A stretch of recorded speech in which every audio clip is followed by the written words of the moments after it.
ডাকছেন, আমি তো বললাম আসছি। সরি বলতে বুঝতে পারছি না। হ্যাঁ বলি সরি কি হয়েছে বলুন।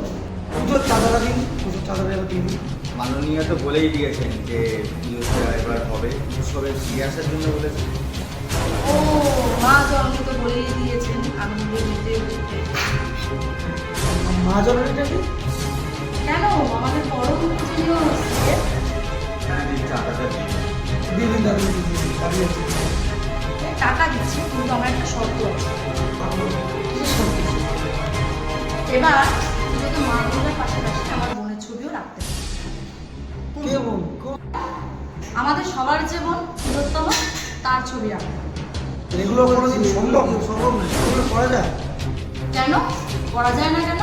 আজকে মা দুর্গাও বোন, তাকে পাশে রেখে পুজো করতে পারছেন দেবী হিসাবে, আর যে বোনটা এত নৃশংসভাবে প্রাণ দিল তার ছবি পাশে রাখা যায় না?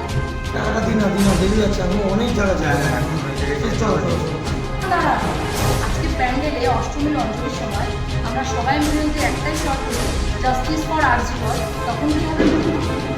দূর সব